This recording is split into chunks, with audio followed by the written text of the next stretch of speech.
Classes. आज का हमारा टॉपिक है अलिखित संविधान। इसके पहले हम लिखित संविधान के बारे में जाने थे, आज हम जानेंगे अलिखित संविधान के बारे में। तो हमारा अलिखित संविधान एक ठोस दस्तावेज नहीं होता है।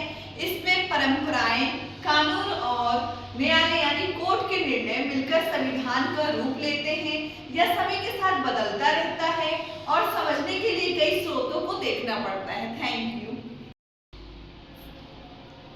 अब हम जानेंगे अलिखित संविधान के कुछ एग्जाम्पल्स, यानी कि जैसे हमारा ब्रिटेन में अलिखित संविधान है, तो ब्रिटेन का जो संविधान है किसी एक दस्तावेज में नहीं लिखा गया है।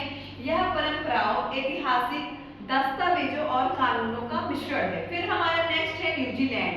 न्यूजीलैंड का संविधान भी कई अलग अलग कानूनों और परंपराओं से बना है। फिर है हमारा इजराइल। इजराइल का संविधान भी विभिन्न कानूनों और अदालत के फैसलों के आधार पर विकसित हुआ है। Thank you. जय